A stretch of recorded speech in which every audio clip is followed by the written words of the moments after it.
1. The governing document for the American National Standards Development Process, ANSI's essential requirements for due process, invites comparisons with the U.S. Constitution and many state and local variants that seek openness, balance, and transparency in the discussions about the social negotiation of technological change. One of the central functions that any ANSI-accredited standards developer must undertake is balloting. This occurs after technical committees have reached a point in their deliberations when it is time to discover what side of an issue consensus lies. We are happy that our colleague, Rachel Brooker from NSF International, will be joining us today to present an overview of their balloting process. NSF International was founded by the University of Michigan in the early 1950s and is one of the largest and most influential ANSI-accredited standards developers in the world. On the call with us today is Rachel Brooker, but before we get to Rachel's core presentation, Mike will run through our weekly data poll. Mike? Thanks, Christine, and thanks, Rachel.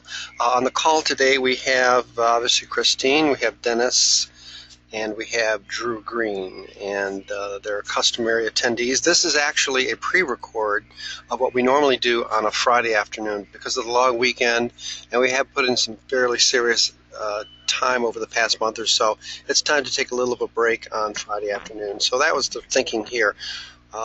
You can see that we're live, at least live right now, from the University of Michigan Ross School of Business, and you should be able to see our webcam. I'm going to turn that off from time to time, especially when we start to cut over to Rachel, who will be running most of the content of this week's program. So, as many of you may know, that U of M has been working, at least as Technical Standards Advocacy Enterprise, has been collaborating with NSF for the better part of 2 years now. I think also back there, Allan, are you still in the room? No, he left. Did he? Okay, right. Allan and I've been, and Jessica and Mindy and a few others. So, Allan, they're actually on the other side of Ann Arbor at the moment. In any case, we had some good results. I'd like to give credit to my colleague Keith McCohen over at U of M OSCH for making some changes to the biosafety cabinetry standard.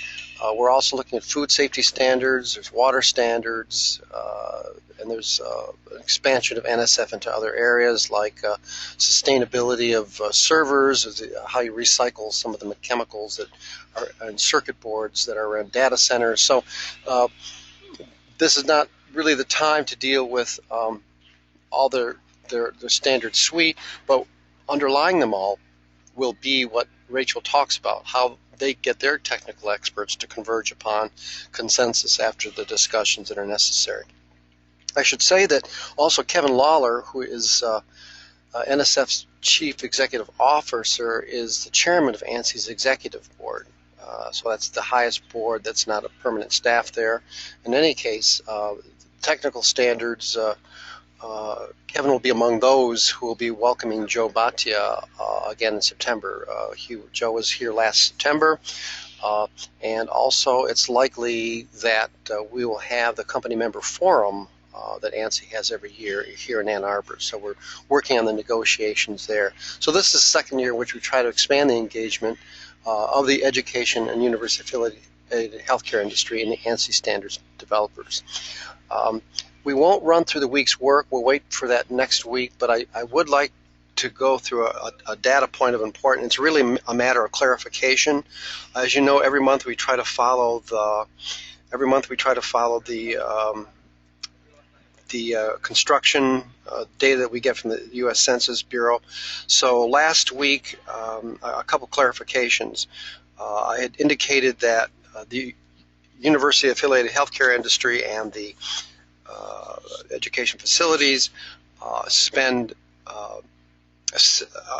we add a Microsoft corporation to our assets under management, our real assets under management every year. That's not quite correct. The net worth of Microsoft is much larger. What I was referring to was that Microsoft's annual sales, still 78 billion is still non-trivial. So again, I want to clarify what I made last week was that our industry is building square footage. It's equivalent to the revenue of Microsoft Corporation every year. There's also another small error here. This $30 billion is the Harvard's endowment, so we'll be getting that cleared up. But in general, we've added some more data points here, and I wanted to get some clarification as we try to explain that we've struck upon what appears to be an enterprise that's about 20 times the size of the University of Michigan's annual spend of $6 billion. And we try to move very quickly. We try to get the speed of what we do conveyed here on our Twitter site. I hope people will come here from time to look at that. So in any case, that's about all I want to say about the data points. We'll clear up on the week's work next Friday. And next Friday, I'll give you some preview of that. But right now, let's get over to Rachel, and let's see if I can work this so that we can see Rachel's screen. Are you ready for me to cut over to your screen, Rachel? I am. Good. All right, so let me make sure I click things correctly here. And Rachel, and then I can sit back and drink my cappuccino and watch. So Rachel, we've made the presenter, and so everyone should be able to see Rachel's screen. Okay. Can you see my screen, Michael? I can. How's everybody else? I'm good. Yeah? Great. Okay, it's your Well, show. first I'd like to thank Christine and Michael for that introduction. As they stated, my name is Rachel Brooker, and I am a Standards Development Liaison here at NSF International. I oversee the Health Sciences Division, to be specific, and today I will be talking about the ANSI NSF balloting for a standard. In this presentation, we're going to go over a few points of who gets a vote on the standard, ballot preparation, period, and options, the ballot results, how to actually cast a ballot, leaving a comment and or responding to a comment, and then also what happens after the ballot has passed. So first I'd like to go over just what a joint committee is. An NSF Joint Committee, or JC for short, is a consensus body that oversees a specific standard, or in some cases, a set of related standards. For example, our food equipment JC oversees 22 different standards. This is a body that their main responsibility is drafting new standards, or once a standard has been published, they will maintain that standard, and we maintain and draft those standards through the balloting process. Each joint committee is made up of external stakeholders that represent 3 interest categories, including industry, public health, and user members. Membership is based upon the applicant's experience and expertise. When talking about balloting, it's important to know who is allowed to cast a vote. There are 2 types of memberships for the Joint Committee. The first is a Joint Committee member, or sometimes referred to as a voting member. As this name suggests, these members are able to vote on proposed ballots for the Joint Committee. These members had to apply to the JC by sending a completed application and resume to the Secretariat. The Secretariat, which would be myself, would then forward this information on to the Joint Committee Chair, who has the final decision as to membership. The Chair makes membership decisions based on the applicant's experience and expertise, as well as the need of the Joint Committee. As I stated previously, members are categorized into 3 interest groups, and those interest groups per ANSI need to be within balance of each other. So therefore, when a chair looks at an applicant, he also looks at the Joint Committee balance or need to the balance of the three categories, industry, public health, and user, before accepting or waitlisting an applicant. There is also another level of membership called an observer. This membership does not have the right to vote, but it is invited to all meetings. They receive all communications that the voting members receive, and they can voice their opinion at the meetings regarding the standard. They can also submit a comment during the public comment period, which then must be addressed by the Joint Committee. I will go into what a comment period is in a later slide, so please bear with me on that. So this slide here just represents the balance that ANSI requires of us for the three stakeholders. We want to be as close to balance as possible. This makes sure that no one group has any minority when casting a ballot, so that industry doesn't have a greater say than the users who have a greater say than the public health.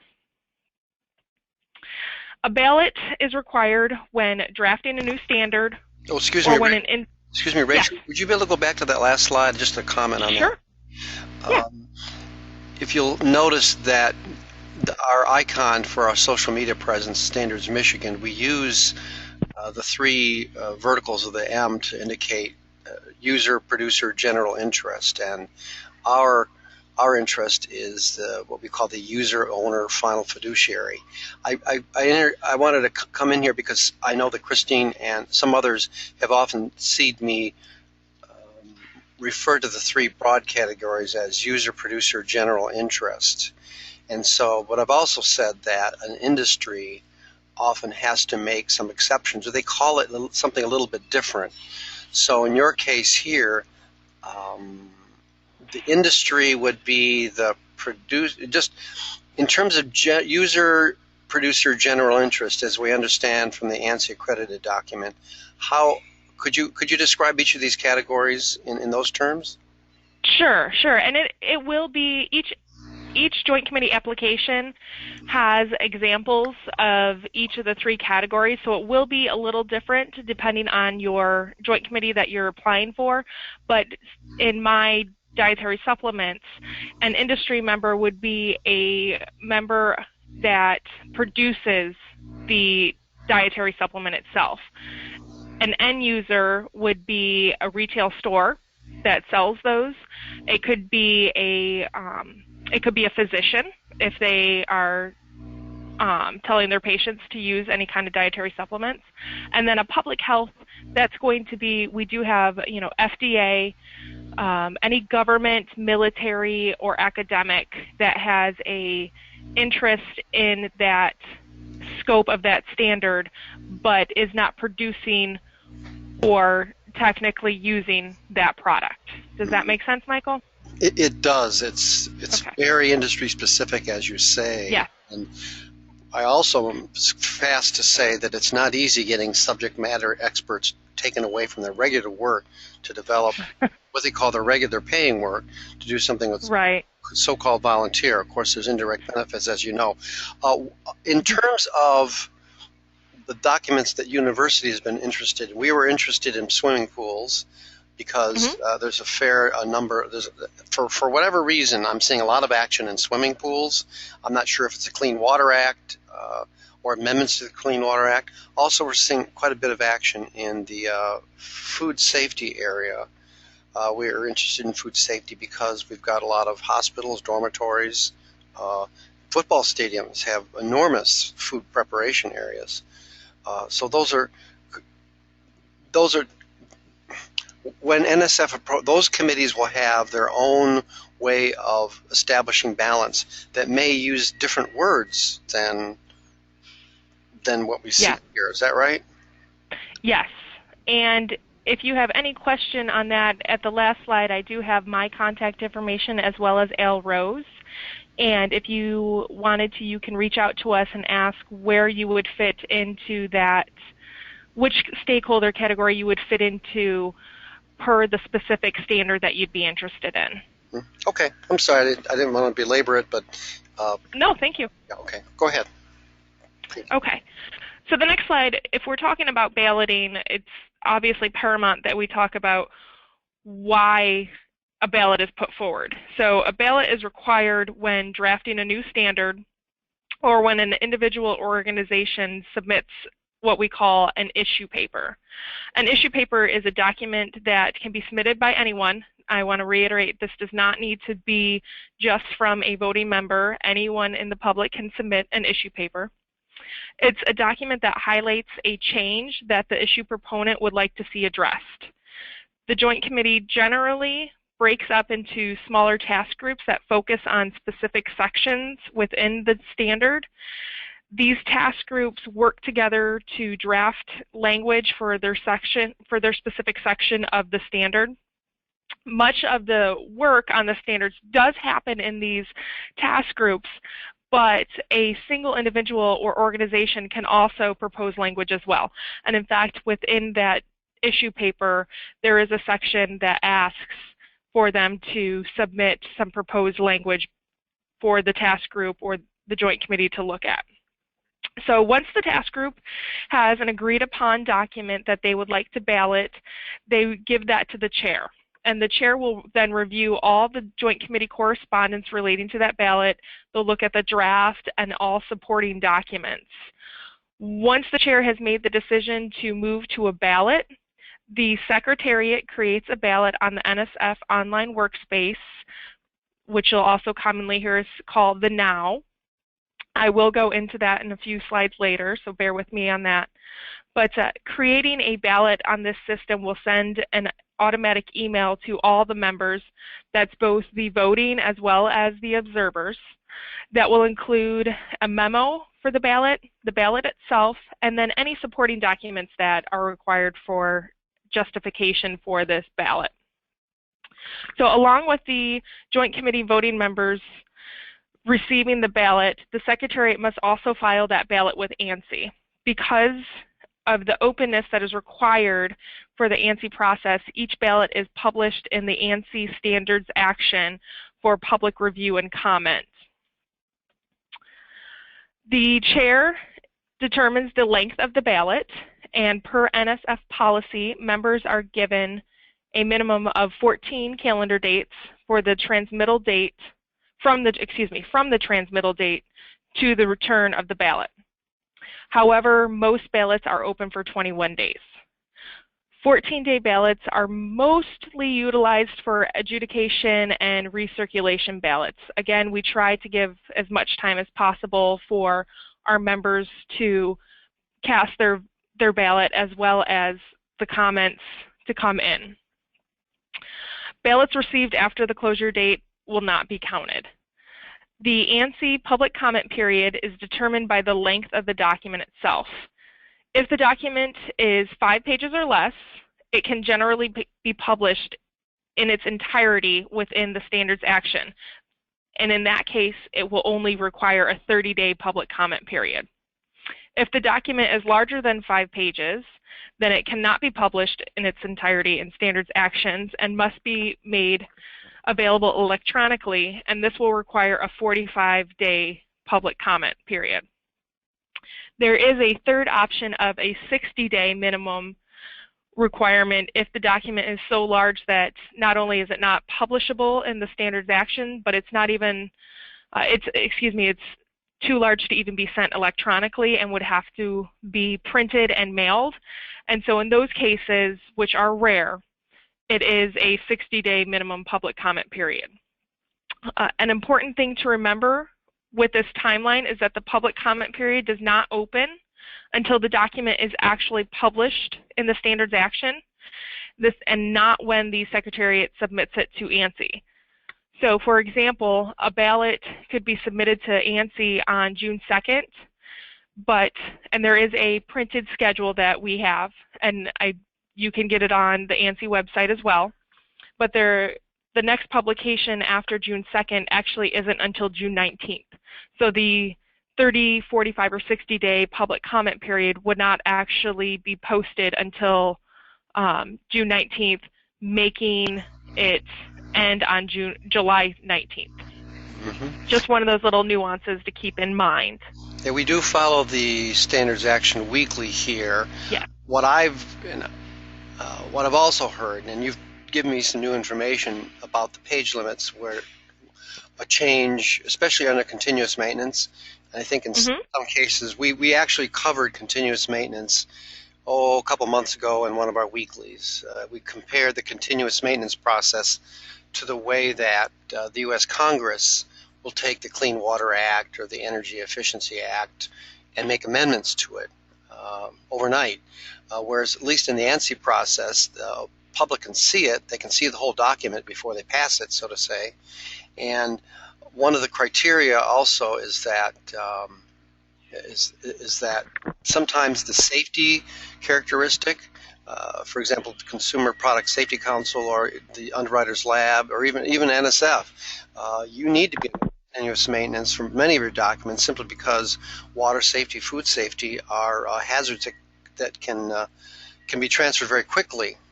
And so if you have a borderline issue that you do want some public input on, to be fair to the public, they should have at least 30 days to actually look at it. Other things that have to do with maybe competitive presence in the market, maybe not so much. So I thought I'd make that remark there about sometimes safety. There's a need to move quickly for safety considerations. But also, we're looking at a process which is actually rivals, if not exceeds, the openness process of our own Congress. You don't have to comment on that. I'll make that comment. Anybody else have questions? Okay. Anybody else? Yeah, please feel free to interject. Okay, carry on, Rachel. Thanks. Okay. So I want to go over just what the balloting options are. So each member of the Joint Committee, and that's the voting members, will have one vote. The use of proxies are not allowed for balloting. I bring that up because a voting member is required in attendance for meetings, and for those, they can send a proxy. It would still count that they were here present at the meeting, but we cannot use proxies for balloting. So a member will vote based on one of the following positions. They can either vote affirmative, and with an affirmative vote, they may leave a comment, but it's not required. They can vote negative, and in this case, it is required that they leave a comment. Again, I'll go over exactly where they will leave those comments. Those are going to then be used to try and, I don't want to say sway, but we do have to address each comment as the ballot goes, before the ballot can close. If we can change a voter mind within that ballot, they can change it to an affirmative. Now that would be in a case that perhaps they just did not understand what the ballot was. Perhaps they didn't see the supporting document as to why the issue proponent got to that language. So that can change. And then the third option would be that they can abstain. And we do ask that they give a reason for abstaining. A member may give the reason that they just are not as knowledgeable about that particular point in the standard, and therefore they don't feel that they should cast a vote and sway the document either direction when they aren't sure what that is about. Yeah, I'm a great user of abstention as a tool. I do it very often just to be collegial. For example, in the National Electrical Code, when I'm sitting in the committee meeting, it's very clear the committee is going to reject, which is the common mode for any technical committee. And if it's an issue that I have a colleague, I have a personal relationship, I respect his expertise, I don't necessarily agree with him technically, but I respect his work, his life's work, for example. I will abstain for collegial, personal reasons. I know that the committee is going to vote against this guy, but I don't want to have a hand in. I don't want to have a hand in trying to reject a personal friend. So I wanted to add that in there, is that very often you don't want to if you can see somebody's going to get rejected, I think a respectful thing to do, especially for somebody whose life's work, whose body of work is meaningful, to not pile on. So I'll say, and I encourage other committee members, that the abstention can be used to really support the process in the sense that you continue to encourage others to take chances with their ideas. And so I wanted to get that out there, because the abstention doesn't necessarily have to be a tool that annoys the committee chairman. In areas where there's a very close vote, then then you are obligated to help the committee come to a decision. In other cases, don't pile on to your friends, especially if your friends have been part of a process for their whole career. So just a personal note. Thanks for listening, everyone. Go ahead, Rachel. Thank you. So once the ballot period closes, we need to look at the results of the ballot. As I had stated previously, this is a consensus-based process. This is not a unanimous situation. We do make every effort possible to address a negative vote and address those comments to try and make the document as most comprehensive as possible, but there are going to be points in time when a negative vote is going to stay a negative vote and there's not any changing that. So as I said, this is consensus, not unanimous. We do embark upon a two-tiered system for passing or failing a ballot. The first tier that a ballot must make to pass is that affirmative votes from a majority of the members have to vote affirmative, so greater than 50%. If we do have greater than 50%, the second tier is looked at, and we need to have at least 2/3 of those voting have to be affirmative votes. So this is excluding the abstentions. And I know that this is confusing, so I did put together a couple slides to highlight how that works. So in this example, a joint committee has 21 members. For this ballot here, 10 voted affirmative, 5 voted negative, and 6 abstained. This ballot fails from the tier one because it only had 10 affirmative votes. In a 21-member joint committee, you need to have at least 11 affirmative votes to pass the tier 1. So this was a fail. In example 2, we're sticking with the 21-member JC. We now have 11 affirmative votes, so we've passed the tier 1. We are greater than 50% affirmative. We have 6 negative and 4 that are abstaining. This one fails, though, due to the second tier requirement. With 11 affirmative and 6 negative, we have 17 people who voted. Because remember, again, we're taking out that abstention. 2/3 of 17 is actually 11.3, which means that we would have to have 12, if there are 17 voters, 12 of them would have to vote affirmative to make that 2/3 or greater requirement. So this failed on the second tier of the balloting results.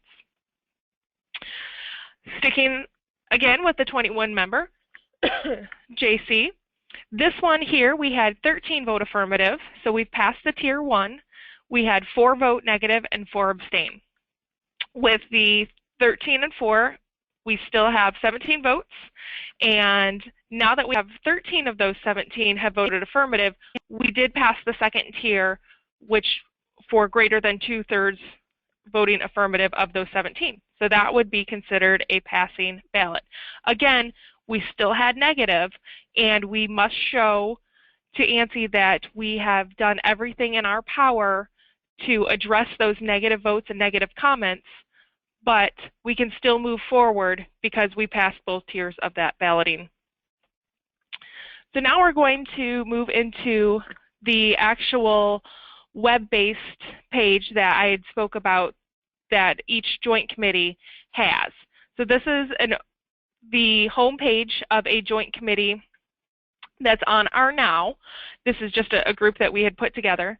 And you can see there are several different links within this page that a joint committee member can click on. We have documents, RS feeds, calendars, comments, ballots, which is the one that we'll be sticking with for this presentation, action items, emails, and they can also personalize it if they choose. I want to point out that the Now does have both a public and private section, so anyone can anyone can click on and open the Now and see a joint committee's page. The difference is they will only be able to see the public documents and they will not be able to see a roster. So that is one thing, and you can see here on this page I am showing the public. There is no link for a roster, which when you log in as a member or an observer, you will have that roster link there. To actually get to that private page, you will have to create a unique username and password, and when you join the Joint Committee, that's something that I will send out to you, and we would work through that. So for now, though, I want to say that we are just going to click on the ballots page, or Rachel, ballots link, excuse me. Yes. Question: could you go into a little more detail about the roster issues? I'm thinking of Christine and Dennis now, where we're doing some investigations into the committees that are preparing technical standards that affect our industry, and it's not easy to get to see who they are, who they represent. I will say NSF is on the order of NFPA. NFPA is very open, but there's the openness of who's voting and what their affiliation is and how you can talk to them, that runs along a continuum. So I wanted to know if you could talk a little bit about NSF policy on the privacy for its voting members. Sure. As you were stating, and as I've stated before, ANSI is very big on openness of the process, but they do not require us to publicly announce who our roster members are. And at NSF, we do keep that private for their security and for their, and to be honest, their wishes. A lot of them do like to keep that private because the system does have email addresses and contact information that they don't want out to the public. If there is anyone on the Joint Committee that you would like to speak to, or you have a specific question on, or if you have any question on a Joint Committee, you can always contact the Standard Development Liaison. As I said, I will give my contact information at the last slide, and you can ask me regarding any Joint Committee, and I can I can forward you on to the correct Standard Development Liaison. As I had stated previously, I'm for the health sciences, and Al will be for food equipment, Monica does water, so we each have our own divisions here.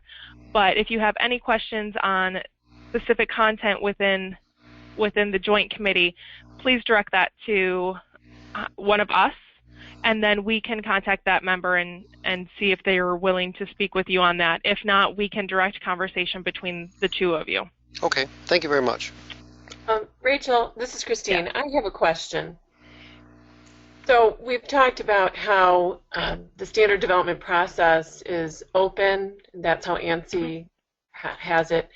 So if we compare it to, for example, the Congress, a similar openness, but what's not open, or what doesn't appear open, is the results of the votes. So unlike Congress, which has a record of who votes for what, it would appear to me that that is not the case in standards development. Yes and no.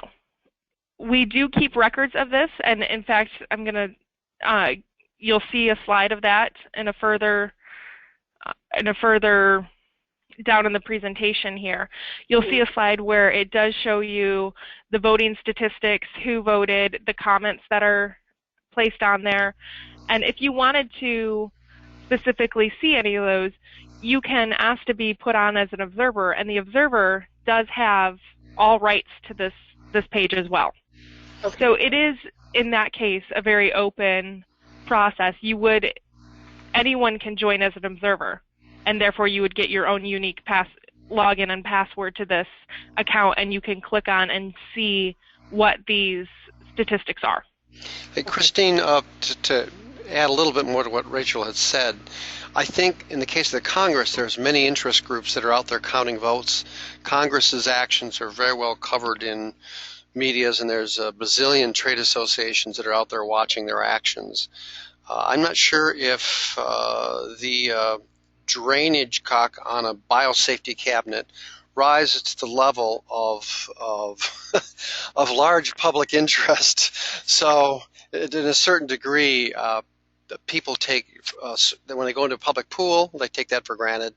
they're not aware of this. A lot of what we do, of course, is trying to make our industry aware of how fundamentally this kind of action is at the core of everything we do, but it isn't as glamorous or is covered well in the media. So I think, as what Rachel says, you can get it if you're interested. But in general, we found that despite the enormity of our market, nobody seems to be that much interested, or at least we see gathering interest in this, and possibly one day people would be following how chemicals, swimming pool chemicals, and astroturf, and all the other issues that we deal with. But so anyway, you can get to this. It's just there's not that much interested as there is in Congress. Did I say that right, Rachel? Exactly, Michael. Christine, Exactly. Is that okay? Understood, yes. Go ahead, Rachel. Okay. So once you click on the ballots link, you're taken to what we call our ballot homepage. From here, you can get an array of different information. So you can see on this example page that I created, there have been 3 ballots for this entire joint committee that have been gone through. And from here, you can see the close date of the ballot, which we do have 1 open ballot that I created just yesterday. So this one here will not close until 6/9. And then we have 2 closed ballots that have already gone through. You can also tell if a ballot is open or closed by this little circle here. I'm not sure if you can see where I'm pointing, but that open circle to the left of the ballot name means that it's still open, versus the solid black circle to the left of the other 2 ballots means that it has been closed. The next column over tells you your voting results. The top one that is still open, there have been no ballots cast yet, but from here you can see just a brief summary of the voting statistics. Again, Christine, the next page I'll show you where you can actually see even more detail into that. The middle ballot here might be a little confusing because all you have is yes or no, but you can tell by the ballot name to the left that this was just a straw ballot for non-voters. A straw ballot is something that we use. It's an unofficial, let's just get an idea, if this were to go to an official ballot, how would this pass? So we can do these straw ballots in advance of doing a full ballot. And then the ballot below, you can see it's pretty simple. There was 1 affirmative vote. And then the next column over, you can see whether or not there was a comment. So on the last 2, we did have a voter comment. Again, we'll go into what that looks like in a moment. But for now, what I wanted to do was actually go into the ballot itself. So I basically, and let me go back one slide, all I did was click on the link that was right here of the ballot name. That opens up the ballot page. From here, you see what the ballot question is. So in this case, should test document be approved? It could also be something, should the new caffeine levels should the new caffeine levels for the dietary supplement standard be approved? Then the next line down, we'll just give a brief description of it. This is generally pulled from the issue paper, explaining why are we looking at the caffeine levels, what's going on in industry and government that makes us believe that we need to change this document. And then below that, you have your balloting options. Again, we talked about that previously. So you have affirmative, which has a comment optional. Negative comment is required. And then abstain comment is optional, although, again, we do really try and press upon a voter who's abstaining to give us a reason as to why they're abstaining. Below that, we have our comments. So this is where you can click on that blue add comment link. And you can, if you're, again, voting negative, you're required to do that. And then below that is the actual, what would be the wording that's being balloted for the standard. Now, if you go down even further, you can see reference items. This could be a document, say we're setting caffeine levels to 150 mgs per serving with a limit of 300 mgs per day. Where did that come from? Why is this something that we want to look at? That could be a further document in greater detail as to why. We can go into research of, the government has shown this, or the government has set these levels, so we need to change our document to coincide with that. That, as I said, in the ballot description can be talked about, but this would be if there's a lot more detail that we need to get into that can be placed there.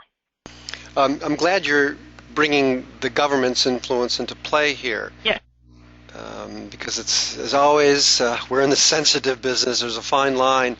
The degree to which technical standards developed by experts, such as the experts on your committee, should override or be subordinate to rules that have less technical review at the federal level. I think it's a general intention to come to the best answer, but we can't deny, and I'm thinking of the Clean Water Act and a conversation I had with their own CEO about, well, if the EPA decides they want to hotten the rules for clean water in swimming pools, they want to cut certain lead levels in half, even though all science says that those lead levels are fine the way they are. There's really not a lot you can do about that. The government is the ultimate authority, especially if government money's involved. So that's a case where, and we already know, we already can see the shadows of those who are influencing those decisions. For us, it means we have to change all the pipes out of our swimming pools. And if you imagine how many pipes that are subject to this law, let me make that qualification, is that our swimming pools that were built under the old rule, which was fine, suddenly the government says now you have to be changing all of the pipes that are bringing water from the filtration into the swimming pool. And it was a very clear indication that there was the Copper Development Association behind that, and they were influencing that at the federal level without the kind of scrutiny that you see in an NSF committee. So I don't want to drag you into get too technical here, but I do want to make it relevant that the process you're describing to us is rather rigorous, but we're always at risk of what government agencies with much less technical expertise can use when they're using outside influences to sell their product. I guess I can't throw that out there without allowing other people to comment on that. Anything before Rachel takes over? Yeah. Oh, hi, Dennis. So, hi. What percentage of the people who vote represent the government? Do you know? Like the policies and the ballots? That's a good question because the government is also a stakeholder in this. You want to talk a little bit about that, Rachel? Could you repeat the question? I didn't quite hear it. It was muffled on my end. Yeah, we have trouble. Go ahead. I want to know what percentage of like the people who vote on the ballots and stuff represent the government or are the government? Well, that goes back to the balance of the three stakeholders. So the government would be considered generally, let me say that, most of the time government agencies are considered a public health regulator. So depending on how many other members we have in each stakeholder, we do have to have the same amount of public health candidates. So it's really hard to say exactly government gets X amount of votes for each joint committee because it is dependent on whether or not we were able to get a government employee. So, do we have an FDA or EPA, excuse me, I of course think health sciences, so FDA. Do we have an EPA representative? We do everything we can to have the government on our joint committees, and I do believe most of our joint committees do have, a representative from their government division, such as I have FDA members, Monica and Allan have EPA members. So depending on who they are there.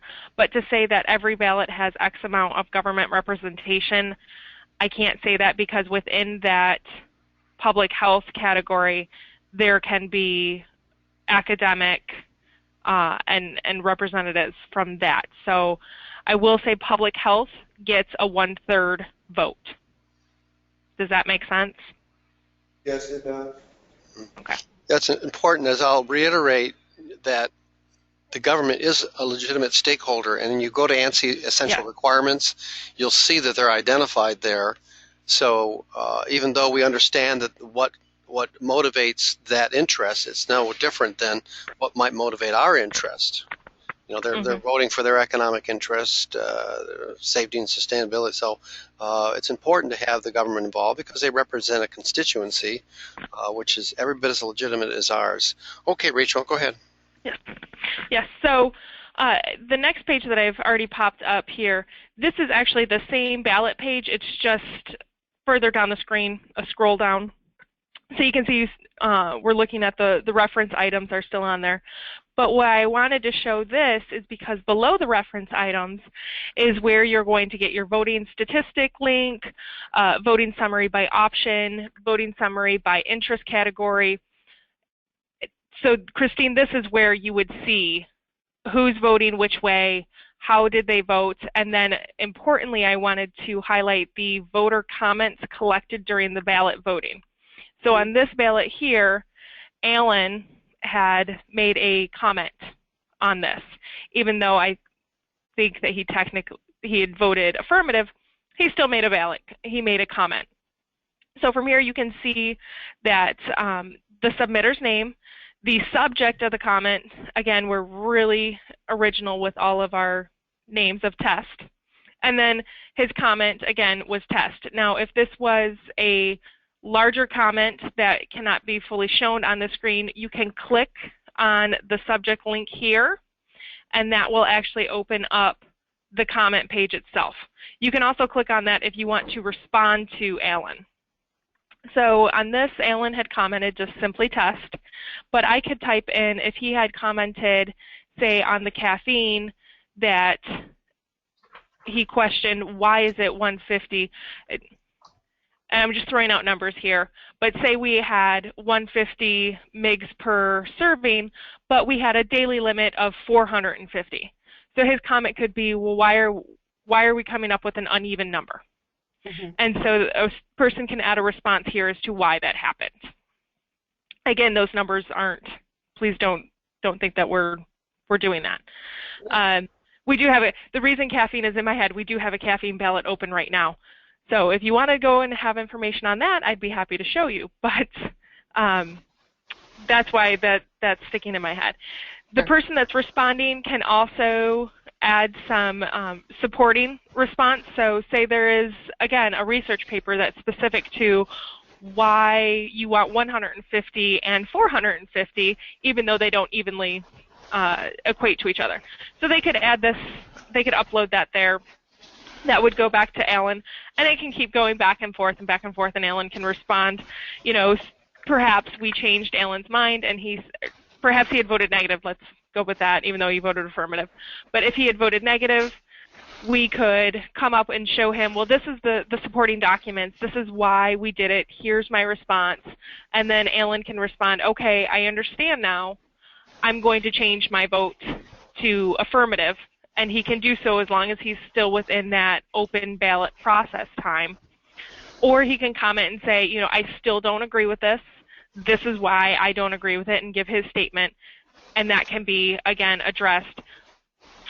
I want to also reiterate, this is a consensus basis. So we may never be able to change Allan's mind. And that's okay, as long as we pass those other two requirements for passing a ballot. But we did at least show that we've done everything we could to address Allan's concerns and comments on that. Any questions on commenting? Okay. No, the important thing is that you do try to resolve. There's a generic term that's used elsewhere. NFPA will often, for many years, they used to use the word reject. So now I'm seeing the word resolve show up. It's a little bit softer edge to it. We resolved it because we don't agree with you, but we don't want to hammer you, so we'll use a different word. Yeah. That's all. Okay. So Once a ballot has passed the Joint Committee, the ballot is closed. We've passed both of those tiers of ballot results. We actually at NSF take it one step further. We then ballot it to what's called our Council of Public Health Consultants, or CPHC, you'll commonly hear us call it. This is not required by ANSI, but because NSF does have such a stake in public safety, what we did is we created this group, and the CPHC, as the title suggests, it's just public health consultants. So we've gone through the balance. It's passed with 1/3 industry, 1/3 public health, and 1/3 users. Now we want to look even more, make sure that this isn't going to affect the public in a negative way. So that's what the CPHC is for. And then this is open for the same time that the ballot is open for the Joint Committee. So it's, again, a minimum of 14 days, usually more 21, and that's determined by the chair. One last thing, and I kept going back and forth on where to put this in. We do have another level called the Technical Committee. Now, the Technical Committee is composed of no more than 4 members of the CPHC who have technical expertise in the area that's being balloted.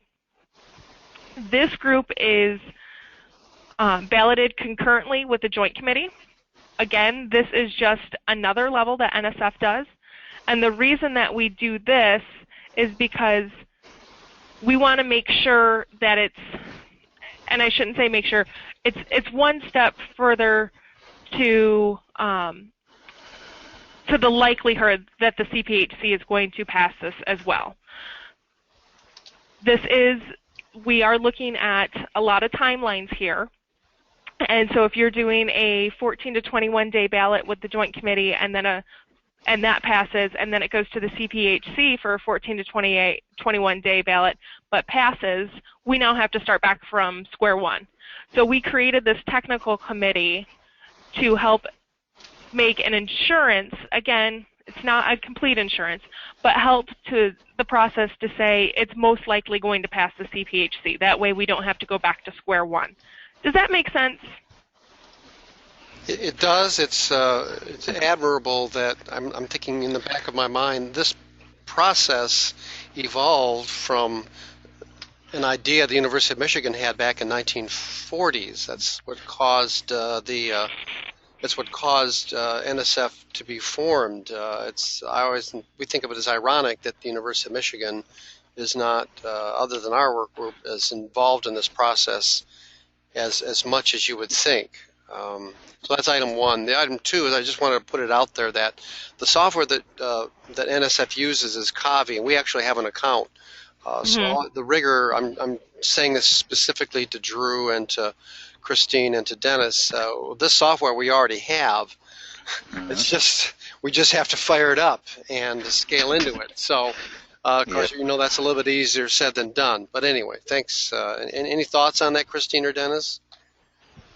No? Well, I do have a question about the 3 interest groups. Did I note that in the data that's available that you can look at how the interest groups are voting? Yes. Let me go back to that slide. So you can see down here, if you can see my mouse circling, you have a few different options to look at the statistics. So you can see voting statistics, you can see the voting summary by option, and then that one that might interest you would be voting summary by interest category. The voting statistics is going to show you each individual and how each individual voted.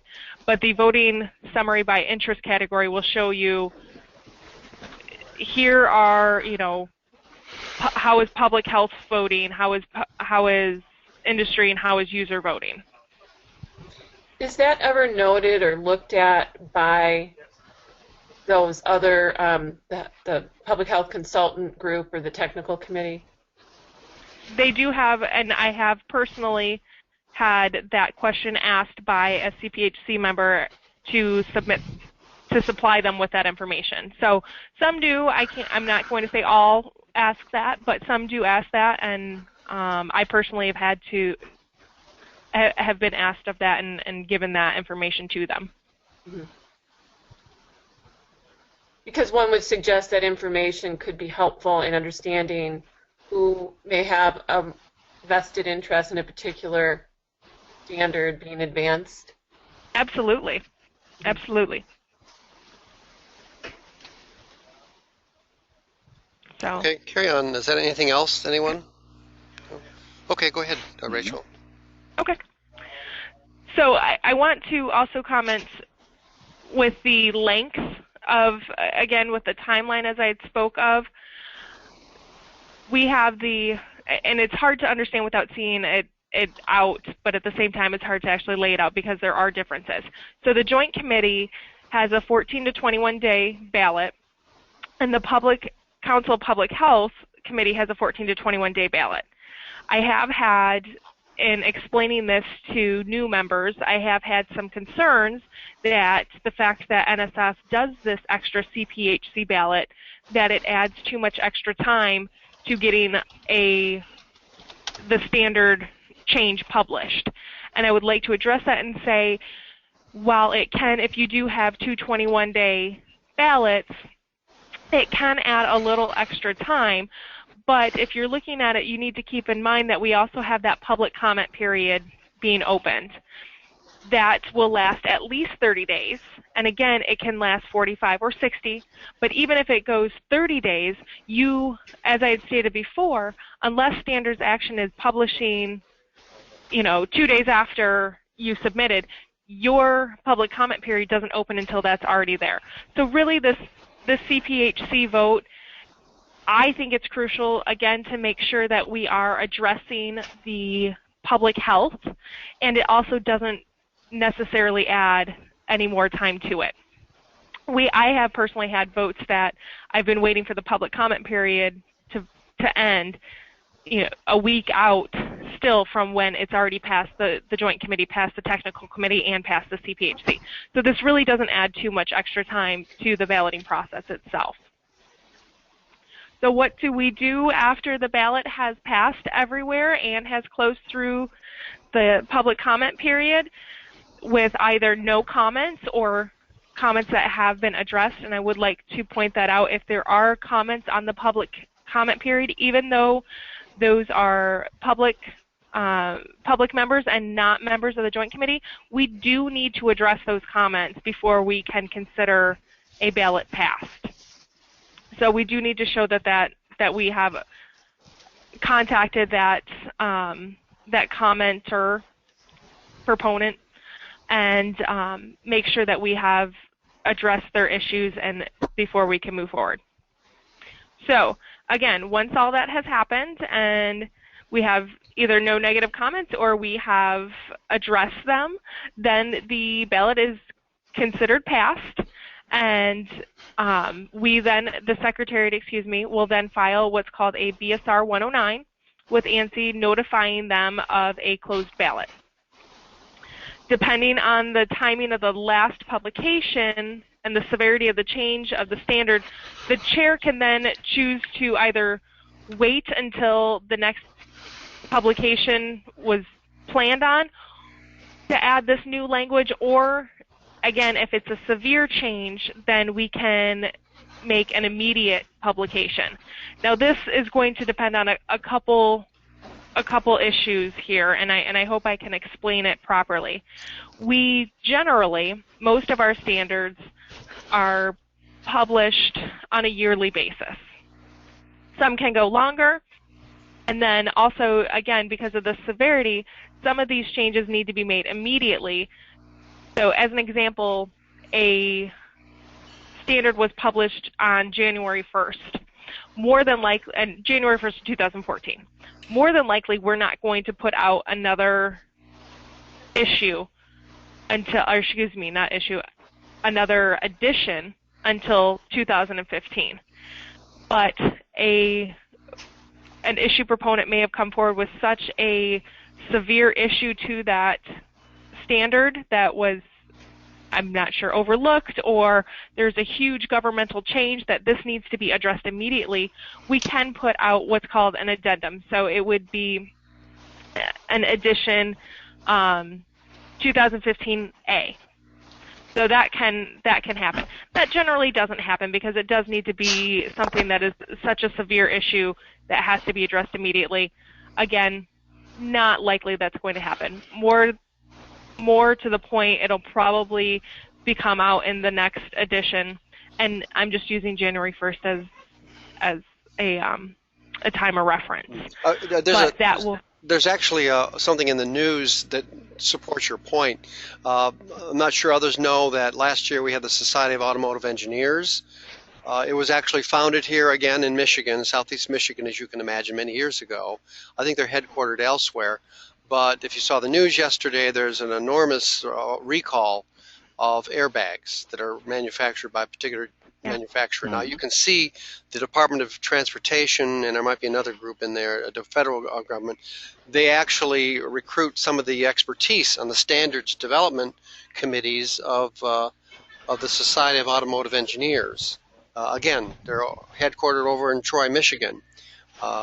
And so you can see how they want to move fast. They want to move fast on something that they see. Now, I know that this is scaled upward, and the story is much more complicated than that, but I think it illustrates the point that unless there's an immediate public health hazard and there is a governing standard, that you want to convene as much as possible with the best assembly of heads that understand that particular issue. On the other hand, you need the government to come in and to give it some strength and teeth and to enforce it. So that's just my comment on the immediate need to restrain a public health hazard. Perfect example. Thank you for that. So that's about it with the, and I know that there was a lot of information in there, but that is the balloting process. Again, from there we publish out. And I do want to make one comment. As I said, a lot of our standards are published once a year. We do also have standards that can go a few years out without having a new edition. Per ANSI, every standard must have a new edition looked at no more. We cannot go 5 years, more than 5 years, without having a new edition. And that's just, again, to make sure that the Joint Committee is staying active and staying up on what's going on in the world at that point in time and the world with public health. I can't imagine that a water standard from 5 years ago would be relevant in today's society. So that's why that rule was put in place. And then I just want to close with saying thank you for your attention today, and you can see on the screen my contact information as well as Allan Rose's contact information. Now, Al does a lot with the food equipment, and I do with the Health Sciences Division. But again, if you have any questions on balloting or even a specific joint committee, you can contact either Al or I, and we can answer it for you, or we can push you on to the right person who can.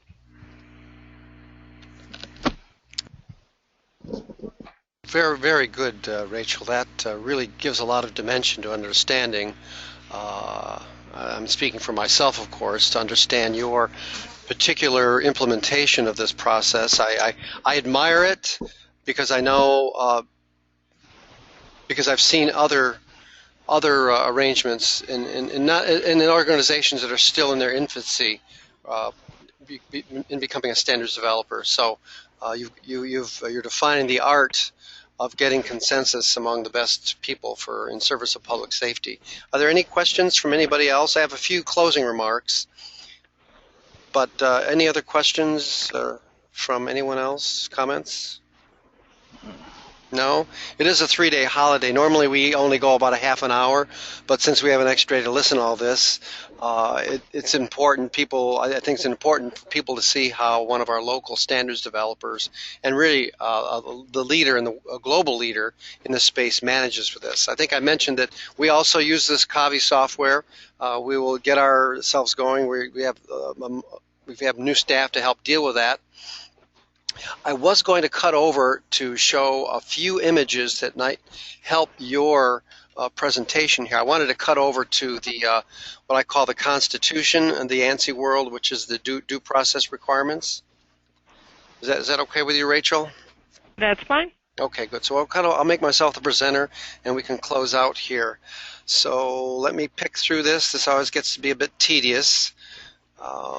So go to meeting, and I need to go to attendees, and I'm going to make myself the presenter again. I hope there hasn't been too much background noise. I've been muting myself on and off, and I hope that's helped.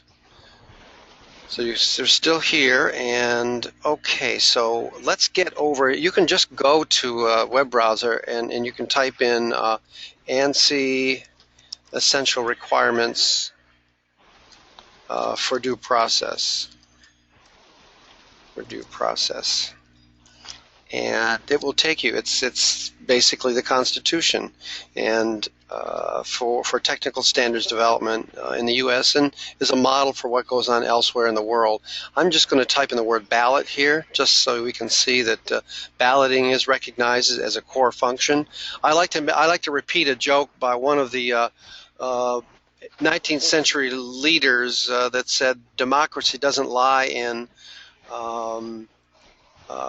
who votes, it lies in who counts the votes.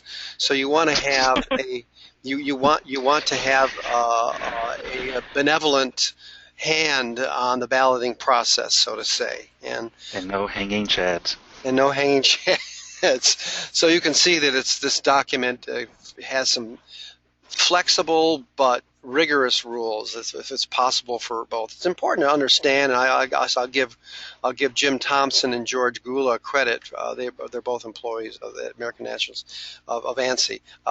This document here is withstood. This is not a new document. This has evolved and tried to meet the demands of the market and the changing economy. So I urge others. I think I even put it on. If I'm not mistaken, I think it's on this link. You can see it's linked right here. Your whole presentation mostly is here. I put a placeholder here for you, Rachel, but if you want to do a different version of it, you can send it to me. We can put it on this website. Also, I have a little, this video clip will be processed within a day or two, and then we'll post it here as a record of work. Sometimes I like to put videos ahead of time, and I think this is a couple-minute clip that tells everybody who NSF International is. So there's that. What other comments did I have here? Other than to say that we're watching them all, even though NSF is looking at what it does in its standards universe, our job really is to be looking at everything, not just the ANSI standards developers, but also the government. So I wanted to let you know that we are watching this. This is our website, which is rolling out. Our work groups here are looking at our colleagues throughout our industry, but we're also looking at trade associations. And also we look at standards developers. And part of what Christine and Dennis have been doing over the past couple weeks, Rachel, is that we're trying to identify who are the experts within our industry, and then trying to match them up with other influential leaders in the facilities industry to drive our agenda. And our agenda is basically to try to drive value in our industry using all dimensions of the standards development processes. So I guess with any comments on that from anyone? We're running into 10:15 here. So then, go ahead. Did I hear something? Go ahead, Dennis. I just was saying, no, I gotta go, but I really appreciate this conversation. So have a good day, everyone. Yeah, I know. You and I, we had actually a nominal 10 o'clock start time. So I think I put a document on your desk, Dennis, and we'll talk a little bit about that maybe over lunch. Try to give you a call there and come on down. I haven't seen you all week, but I hope we've been keeping you over busy. I like over busy. Yeah.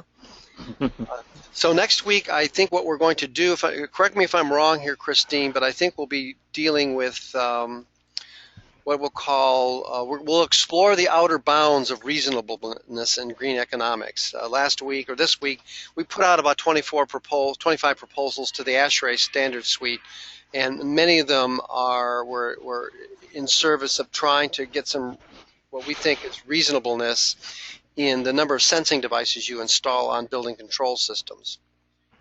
So we always ask the question, where does the cost of being green become excessive? Sometimes I've called it green overreach. I think maybe we're searching for another term. So at the moment, next week we'll explore the outer bounds of the reasonableness in green economics. It's an issue where good people will disagree on how fast we need to move on the green agenda. It also has a foundation in its assumptions about global warming.